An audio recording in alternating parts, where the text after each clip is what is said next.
अपनी डायरेक्शन की तरफ मूव करेंगे।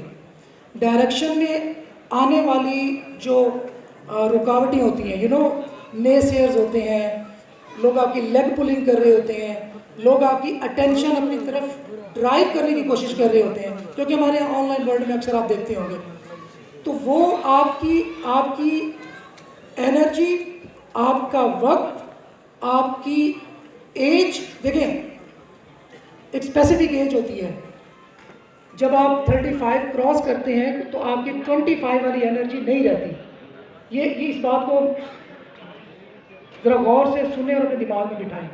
जब आप यूनिवर्सिटी लाइफ में होते हैं तब आप पीक पे होते हैं, आपके पास आपका दिमाग जितना काम कर रहा होता है, आपके जितने जज्बात होते हैं उस वक्त, उसके बाद नहीं आते। आप ग्रेजुअली थोड़ा स्लो डाउन होते जाते हैं और एक टाइम आता है कि डेफिनेटली आपको किसी का असर ही नहीं होता।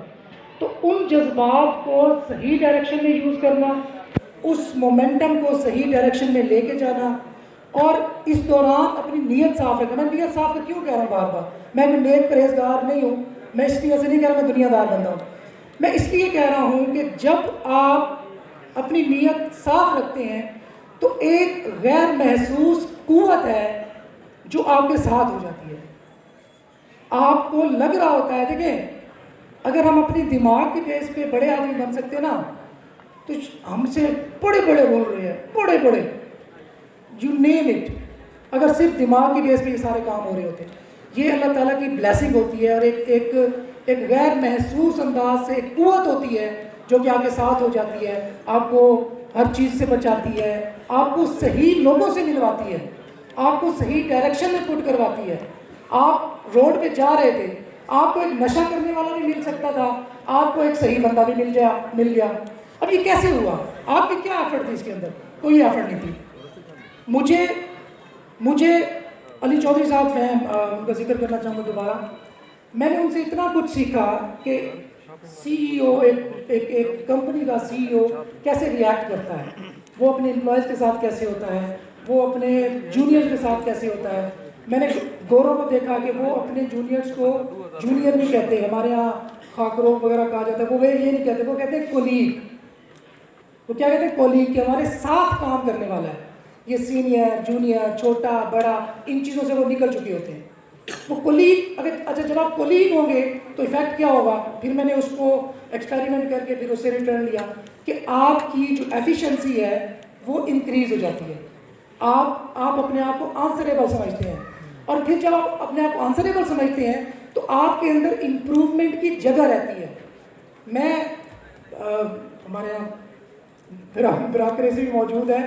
मैंने जो देखा है, डेफिनेटली कमिश्नर साहब ने आपको कहा कि मैं उनका भाई है, इनका बड़ी बात है उनको, उन्होंने मुझे इतना ऑनर करते हैं और मेरी हर बात मानते हैं और हर चीज़ में मुझसे फीडबैक इवन लेते हैं जब भी आईटी या टेक्नोलॉजी की बात आती है मुल्तान के अंदर। तो मैंने ब्यूरोक्रेसी के अंदर एक चीज़ जो मैंने नोटिस की, मैं लर्न करता हूँ, मैं हर चीज़ से लर्न, मैंने खान साहब से मिला, मैंने उनसे लर्न किया, मैं जिससे मिलता हूँ लर्न करता हूँ। मैंने ब्यूरोक्रेसी से ये लर्न की कि इन्होंने एक बैरियर सेट कर रखा है इम्प्रूवमेंट का। हमारी जो ब्यूरोक्रेसी है, नाम ले लो, चुका ना जाऊँ, एस्टैब्लिशमेंट है, दे हैव डिसाइडेड कि खुद को इम्प्रूव नहीं करना, हम अकले कुल हैं। ये जब आपके अंदर अकले कुल वाली बात आ गई ना, फुल स्टॉप लग गया। टेक्नोलॉजी इतनी रैपिडली चेंज हो रही है, दुनिया के तरीके, दुनिया की एडवांसमेंट इतनी रैपिड हो रही है कि आप अकले कुल हो ही नहीं सकते। चैट जीपीटी से पहले ये तसव्वुर था कि आप किसी से बात करेंगे और वो बात आपको काम करके भी देगा, नहीं था। चैट जीपीटी आ गया, नोकिया अकड़ा रहा, भाई मैं क्यों एंड्रॉयड पे शिफ्ट हूँ, मुझे क्या पड़ी एंड्रॉयड पे शिफ्ट होने की। एंड्रॉयड ने आके उसको तहस नहस कर दिया, उसका बिजनेस डाउन हो गया।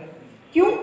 हमेशा नई चीज़ों को, नई टेक्नोलॉजीज़ को एम्ब्रेस करें, और एम्ब्रेस करने का तरीका ये नहीं होता कि डर जाए। अभी मैं बड़ी बहस सुनता हूँ, सर चैट जीपीटी आ गई है, ब्लॉगिंग तो खत्म हो जाएगी। भाई क्या हो गया? बिलियंस अरबों डॉलर हमने कभी देखे, ख्वाब में भी देखे होंगे। अरबों डॉलर की इंडस्ट्री है यार, हम तो टाइनी पार्ट है।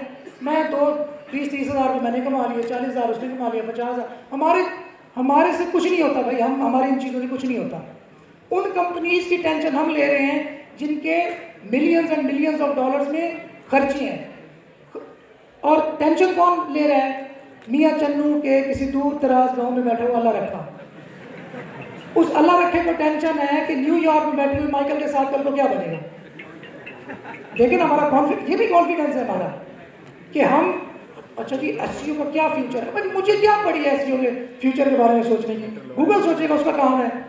डेंट गूगल को पढ़ रहा है कि मुझे पढ़ रहा है, बताएं मुझे। गूगल के पास दुनिया के बेहतरीन ब्रेन्स हैं, दुनिया का हैवी इन्वेस्टमेंट उनके पास है, जितना कुछ आप सोच सकते हैं कि एक परफेक्शनिस्ट वो लोग हैं। हम तो किसी खाते में नहीं आते, हमने तो थोड़ा सा अपना चंक लेना है, थोड़ा सा।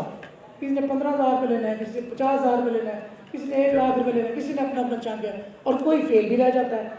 मैं, चले आप लोग कहते हैं फेलियर स्टोरीज क्यों नहीं, फेलियर स्टोरीज, चले आपको बता भी देता हूँ। हमारे देखें, अब फेलियर स्टोरीज क्यों नहीं बयान की जाती, इसका भी मैं रीज़न आपको बता दूँ। तो टाइम पीछे से मुझे ना डर भी लगा रहता है। फेलियर स्टोरीज इसलिए नहीं बताई जाती क्योंकि आप पॉजिटिव एनर्जी और नेगेटिव एनर्जी हमें असर करती है। जब आप पॉजिटिव एनर्जी को अट्रैक्ट करेंगे तो आप पॉजिटिव सोचेंगे, जब आप नेगेटिव एनर्जी को अट्रैक्ट करेंगे तो आप नेगेटिव आपके थॉट्स आएंगे, और जो नेगेटिव थॉट्स होते हैं वो इंसान की जो एफिशिएंसी है, जो उसकी परफॉर्मेंस है, उसको डिग्रेड करते हैं। टेक्निकल बात है, साइंटिफिक बात है। सलीम गौरी साहब ने क्या कहा कि मैं कभी फेल नहीं हुआ, वो कह सकते थे मैं 50 दफ़ा फेल हुआ। अगर आप फेल हुए और आपने ये एडमिट कर लिया कि मैं फेल हो गया, तो दैट्स द एंड। और किसी और के फेलियर से आपने ये असर ले लिया कि ये काम मैं नहीं कर सकता, दैट्स द एंड। क्योंकि हम, दिमाग हमारा पूरी बॉडी को वो ट्रांसफ़र करता है वो चीज़ें जो हम इसको फीड करते हैं, जब हम इसको बताते हैं।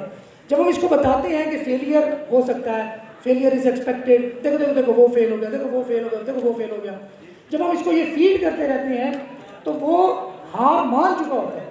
जो वो सिग्नल देता है पूरी बॉडी को, मैंने हाथ, अब मेरी बॉडी ने कहा, अल्लाह ताला का शुक्र है कि हमारी बॉडी बिल्कुल फंक्शनल होती है। मेरी बॉडी ने, दिमाग ने कहा हाथ को कि भाई तू यूँ कर। अब यहाँ से आ रहा है सिग्नल, कहाँ से आ रहे हैं? यहाँ से आ रहे हैं। ये मूवमेंट हाथ कर रहे हैं, कंट्रोल कौन कर रहा है? यहाँ ब्रेन कर रहा है। तो जब मैं ब्रेन को कहूँगा कि तू हाथ नहीं हिला सकता, मैं यहाँ पे पड़ा इस हाथ को छोड़ दूँ 6 महीने के लिए, ये पैरालाइज हो जाएगा। जब ये मूवमेंट नहीं करेगा तो ये पैरालाइज हो जाएगा, अच्छी भली नॉर्मल चीज़ नाकारा हो जाएगी। तो this is the reason you need to feed into your system कि यस, ये जो कामयाब लोग हैं ये मेरे जैसे हैं, मैं कर सकता हूँ। मेरे सामने इतने लोग थे वो भी करके गए हैं। हाँ, मेरा जर्नी किसी और तरह का रहा है, मेरी लाइफ किसी और तरह गुजरी है, मैं इतना ज़्यादा टेक्निकल नहीं हूँ। मुझे टेक्निकल होने में थोड़ा सा टाइम लग जाएगा, थोड़ा सा मुझे बाकियों को 1 साल लगा, मुझे 2 साल लग सकते हैं। अब आते हैं फेलियर स्टोरीज। फेलियर